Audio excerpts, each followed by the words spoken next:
Friends without fit, ठीक है, ये बुक का नाम है और ये बुक आप लोग कल देख चुके हैं।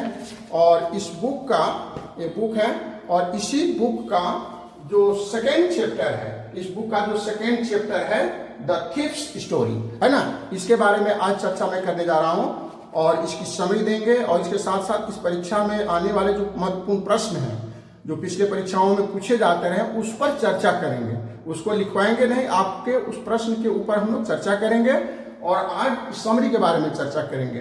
तो इस तरह से आपका लेसन के बारे में कंसेप्ट पूरा क्लियर हो जाएगा और वोकैब वगैरह के बारे में भी हम बाद में सोचेंगे या बीच बीच में जो कुछ आवश्यक बातें होंगी हम उसको बताते चलेंगे।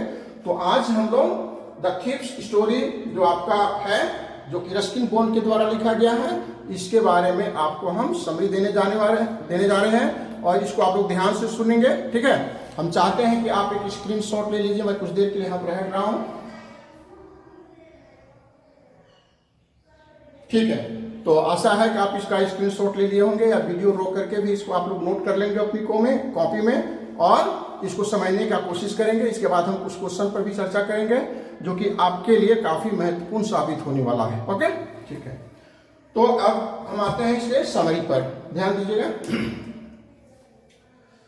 तो इसका समरी है द थीफ्स स्टोरी, एक चोर की कहानी है और यह कहानी जो है रस्किन बॉन्ड के द्वारा लिखी हुई है।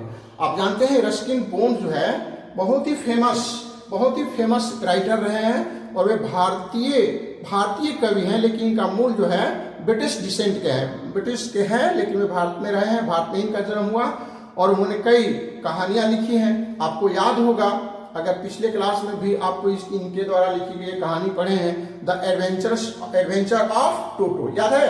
द एडवेंचर ऑफ टोटो जो है पिछले क्लास में हम लोग पढ़े थे। तो आज उसकी जगह पर हम लोग क्लास 10th में द थीफ्स स्टोरी पढ़ने जा रहे हैं जो कि रस्किन बॉन्ड के द्वारा लिखा गया है। और रस्किन बॉन्ड जो है बहुत ही बड़े राइटर हैं, अवार्ड विनिंग राइटर हैं। इनको भारत सरकार ने इनकी उपलब्धियों को देखकर साहित्य अकादमी अवार्ड दिए हैं, साथ ही साथ पद्म पुरस्कार वगैरह से भी वगैरह से इनको सम्मानित किया गया है। तो इनकी रचनाएं जो है काफी प्रमुख है, इसके बारे में भी और बाद में चर्चा करेंगे, लेकिन फिलहाल हम इसके जो समरी है उसके ऊपर आपको हम डिस्कशन करने वाले हैं। देखो यहाँ पर the thief's story is story written by Ruskin Bond, ठीक है। यह रस्किन बॉन्ड बहुत ही रिनाउंड ऑथर है और इनका आपको नाम याद हो जाना चाहिए। तो यह रचना जो है रस्किन बॉन्ड के द्वारा लिखी गई है। इसमें कहानी किस बात की है आगे देखिए। The story is about Harry Singh, है ना, जो हैरी सिंह है इस कहानी का मुख्य पात्र है, प्रोटोगनिस्ट भी इसको कहते हैं, है ना। और यह हैरी सिंह है, 15 साल का बालक, 15 years old थीफ, 15 साल का एक चोर है और अनिल है। दो इसमें दो मुख्य किरदार हैं, एक हैरी है और दूसरा अनिल। तो हैरी तो चोर है और अनिल क्या है? अनिल जो है एक राइटर है, अभी ग्रो कर रहा है, स्टैब्लिश नहीं है, फिर भी वह, लेकिन दिल का बहुत अच्छा है। And Anil a kind and trusting writer, वह काइंड और ट्रस्टिंग राइटर है। Harry meets the writer during the wrestling match, एक रेसलिंग मैच के दौरान दोनों की मुलाकात हो जाती है, ठीक है। और वहीं पर हैरी सिंह उससे दोस्ती बढ़ाने की कोशिश करता है। He tried to befriend the writer, befriend का मतलब मित्र बनाना, है ना, उसको विश्वास में लेकर उसके यहाँ काम करने की इच्छा रहता है, उससे काम भी मांगता है, ठीक है। तो he tried to befriend the writer, writer को वहां पर मित्र बना लेता है, अपने विश्वास में ले लेता है और इस तरह से उसके घर वह जाता है। अनिल गिव्स हिम, अनिल जो है काम मांगने के बाद वह तैयार हो जाता है, ठीक है। तो अनिल गिव्स हिम फूड, अपने यहाँ वह अपने उसको भोजन देता है, शेल्टर देता है और स्टार्ट्स टीचिंग, ठीक है। खाने पीने का इंतजाम हो गया, रहने का इंतजाम कर दिया और साथ ही साथ वो उसको पढ़ाने का भी उपाय उन्होंने किया और पढ़ाने की भरसक कोशिश की, ठीक है। One day Harry steals ₹600 from Anil mattress, जो जहां बेड था उसके नीचे उसने रख दिया था और चुपके से वह पैसे को निकालता है और रात में वहां से भाग जाता है, ठीक है। Harry steals ₹600 from Anil and runs away का मतलब क्या होगा? वहां से भाग जाता है। रेलवे स्टेशन लखनऊ पर, वहां पर 10:30 बजे रात्रि में कोई गाड़ी खुलने वाली थी, तो उसको पकड़ने के लिए वहां से वो घर से निकल जाता है, वहां से भाग जाता है। अनिल रन अवे, ठीक है। एट द रेलवे स्टेशन, जब गाड़ी खुल रही थी, है ना, तो उसके मन में कुछ द्वंद्व हो गया, तब तक उसके सामने से गाड़ी निकल गई और वो गाड़ी पर नहीं चढ़ पाया, ठीक है। अब क्या हो गया, गाड़ी चले जाने के बाद पर रेलवे स्टेशन पर वह बिल्कुल अकेला हो गया, ठीक है, और वह कहीं जाना भी नहीं चाहता था कि वह चोरी का काम करता था, सब जगह पकड़े जाने का डर भी था, ठीक है। तो इसलिए at the railway station he feels guilty, वह अपने आप को कसूरवार समझने लगा कि मैं बहुत गलत कर रहा हूं, ठीक है। ही फील्स गिल्टी, गिल्टी का मतलब अपने आप को उसकी गलती का एहसास हो गया। Feels guilty because Anil had trusted him and wanted to teach him। क्यों गलती का एहसास हुआ? गिल्टी का महसूस इसलिए हुआ कि अनिल ने उस पर काफी भरोसा किया। भरोसा करना का मतलब ट्रस्ट किया, और उसको साथ ही साथ पढ़ाने का महत्वपूर्ण काम कर रहा था।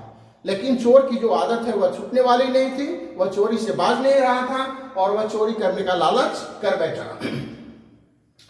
He had trusted him and wanted to teach him। हरी को यहां पर गलती का एहसास हो जाता है। Harry realises his mistake. Okay, क्या महसूस होता है कि education is more powerful than stolen money, है ना। इसको यहां इस बात का एहसास हो जाता है कि जो एजुकेशन है वह काफी शक्तिशाली है, काफी महत्वपूर्ण है देन स्टोलन मनी। क्योंकि पैसा तो आया है चला जाएगा, लेकिन यह जो एजुकेशन अगर हम उसके यहां प्राप्त कर लेते हैं, that will be very beneficial to me, powerful to stolen money. He decided to return the Anil house. वर्षा भी हो रही थी, काफी भीग रहा था, वेदर खराब था, फिर भी उसी हालत में उसने लौटने का निश्चय कर लिया। Decided to return to Anil house. Anil के घर पर वह पुनः वापस आने का मन बना लिया और चुपे से लाकर घर में घुस करके अपना बेड पर सो गया, ठीक है। अगली सुबह क्या होता है, केप, और इसके बाद returns the house and kept the money quietly. पैसे भी रख देता है, आराम से सो जाता है। अब अगली सुबह, next morning, in spite of knowing the incident, Anil don't mind. सुबह होती है, अनिल को घटना के बारे में कुछ न कुछ पता हो ही गया है, लेकिन उसको वह नजरअंदाज करता है और ऐसे बिहेव करता है, ऐसे लगता है कि हमको कुछ पता नहीं है, ठीक है। अपनी अनभिज्ञता को वह प्रकट करता है। In spite of knowing the incident, incident का मतलब घटना होता है। Anil don't mind it, okay, वह इसका माइंड नहीं करता, उसका विचार नहीं करता। और क्या करता है, he gives him ₹50 knowing and promises to teach him। उसको 50 रुपए का एक नोट देता है और कहता है कि चलो पढ़ाई का काम शुरू करते हैं, ठीक है। तो इस तरह से कहानी का यहाँ पर अंत हो जाता है, लेकिन घबराइए नहीं। अब हम लोग यहाँ पर क्या करेंगे कि उसका मेन थीम है, अभी इसको हम समझते हैं। The main themes of the story क्या है, क्योंकि इससे संबंधित परीक्षा में प्रश्न पूछा जाता है। एक प्रश्न आ सकता है कि what is the main theme of the story. तो इसका जो थीम है, सेंट्रल पॉइंट जो है, the power of trust and kindness. The power of trust and kindness इसका पहला थीम है, ठीक है। और जो सेकेंड और सबसे जो महत्वपूर्ण थीम है वह है इंपॉर्टेंस ऑफ एजुकेशन। तो इस तरह से इसके दो महत्वपूर्ण थीम है और इस तरह से आपको इसको याद कर लेना चाहिए। अब क्या करते हैं, थोड़ा सा और वेट कीजिए। जब इतना आप रुक गए तो थोड़ा सा और रुक करके हम थोड़ी और चर्चा कर लेते हैं कि इस पाठ को जो समरी हमने अभी पढ़ाया उससे आपकी अंडरस्टैंडिंग कितनी हुई। और यहाँ पर मैं आपको थोड़ा सा रुक कर बताना चाहता हूँ कि इस पाठ से कौन कौन से प्रश्न पूछे जाते रहे हैं, उसको मैं धीरे धीरे बोलने की कोशिश करूंगा, समझाने की कोशिश करूंगा। आप इसे कॉपी पर नोट कर लेंगे और मैं इसको बता दूंगा, तो फिर आपको हर चीज याद हो जाएगा। देखिए, इस पाठ से जो प्रश्न बनते हैं, वो पहला प्रश्न यह हो सकता है कि why did Harry Singh approach Anil. पहला प्रश्न है कि हैरी सिंह अनिल से कैसे अप्रोच करता है, क्यों अप्रोच करता है, व्हाट वाज द रीजन। तो अभी कहानी के समरी से आपको पूरा पता चल गया। तो उसको अप्रोच होने का वजह था कि वो तो चोर था और उसके पास उसको विश्वास में लेकर जाकर उसके यहाँ काम करना चाहता था, है ना। तो ये इसका रीजन था। नंबर 2, दूसरा क्वेश्चन जो है, why did Anil employ Harry Singh. दूसरा प्रश्न समझिएगा, why did Anil employ Harry Singh although he know he was dishonest. दूसरा प्रश्न यह है कि हैरी सिंह के बारे में उसको पता है कि बहुत डिसऑनेस्ट है, he is not good man, इसके होने के बावजूद भी लेखक उसको अपने काम पर रख लेता है, क्यों, व्हाट इज द रीजन। तो इसके पीछे इस प्रश्न के उत्तर में आपको ये लिखना है कि अनिल को यह विश्वास है कि एक न एक दिन हम इसको अपने विश्वास और पढ़ाई के बदौलत इसको हम लाइफ को चेंज कर देंगे, है ना। इसका बदलाव जो है हो जाएगा और ये अपनी गलती को छोड़ देगा। इस विश्वास के आधार पर वह उसको पढ़ाने का काम शुरू करता है। क्वेश्चन नंबर 3 देखिएगा, आप इसको नोट कर लीजिएगा, वीडियो को पॉज करके थोड़ा सा आप लोग कॉपी पर इसको नोट करेंगे। These are the important questions. Number 3 में क्वेश्चन है आपके लिए जो परीक्षा में पूछा गया है पिछली बार, why did Harry Singh decide to return the stolen money. तीसरा प्रश्न है कि हैरी सिंह अपना चोरी किए हुए पैसे को लौटाने का निश्चय क्यों करता है। आपको पता है और लौटाने का निश्चय क्यों करता है, वही जो एजुकेशन का महत्व है इसी को आपको इस प्रश्न में लिखना है, क्योंकि उसको इस बात को गलती का एहसास हो गया कि जो स्टोलन मनी है उससे कई गुना हमारे फायदे का सौदा होगा एजुकेशन, है ना। तो पढ़ने के लिए, ज्ञान हासिल करने के लिए, अपनी जिंदगी बदलने के लिए वह लौट जाता है, ठीक है। आगे देखिए, what was a real reason for Harry's transformation. Harry में काफी बदलाव आ जाता है, हैरी में काफी ट्रांसफॉर्मेशन हो जाता है, चेंज हो जाता है। तो इसका वजह क्या, व्हाट इज द रीजन। तो इसका रीजन यही है कि अनिल का जो काइंडनेस है, अनिल का जो ट्रस्ट है, उसका जो विश्वास है, उसका जो बिहेवियर है, इस तरह से उसके व्यक्तित्व को पूरा ट्रांसफॉर्म कर देता है। ओके, ठीक है। अब एक और क्वेश्चन है कि what message the thieves story convey. इसका मैसेज क्या है। तो इसका मैसेज देखिए, अभी आपको बताए थे कि what are the main themes. इस कहानी का सेंट्रल पॉइंट क्या है, जिसमें आपको बताए थे कि the power of trust and kindness and importance of education. तो यह इसका मेन पॉइंट है, इसको आप इसको आंसर में लिख सकते हैं, ठीक है। तो मैं इसका क्वेश्चन भी बताया और इसका आंसर भी आप लोग उसको लिखने की कोशिश करेंगे। अब थोड़ा सा और एक बात बताना चाहते हैं कि आपको अब परीक्षा का पैटर्न थोड़ा चेंज हुआ है, क्वेश्चन पूछने का तरीका भी बदल गया है। तो वैसी स्थिति में आपको कुछ कॉम्पिटेंसी बेस्ड क्वेश्चन भी आ सकते हैं, जो पहले के परंपरागत प्रश्न होते थे उससे थोड़ा हटकर भी हो सकता है। इसके लिए आपको समझने की कोशिश, कहानी के थीम को समझ करके अपने से उत्तर लिखने का कोशिश करना है। इसे रटा रटाया जो क्वेश्चन होता है उससे हटकर होता है। जैसे एक क्वेश्चन है, how does Ruskin bone show the power of forgiveness in the story. Forgiveness का मतलब होता है क्षमा करना।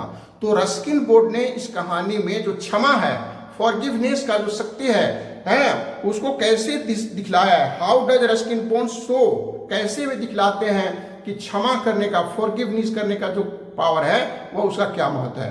तो आप देख लिए कि रस्किन बोर्ड कितने बड़े स्कॉलर राइटर हैं और उन्होंने इस बात को हाईलाइट किया।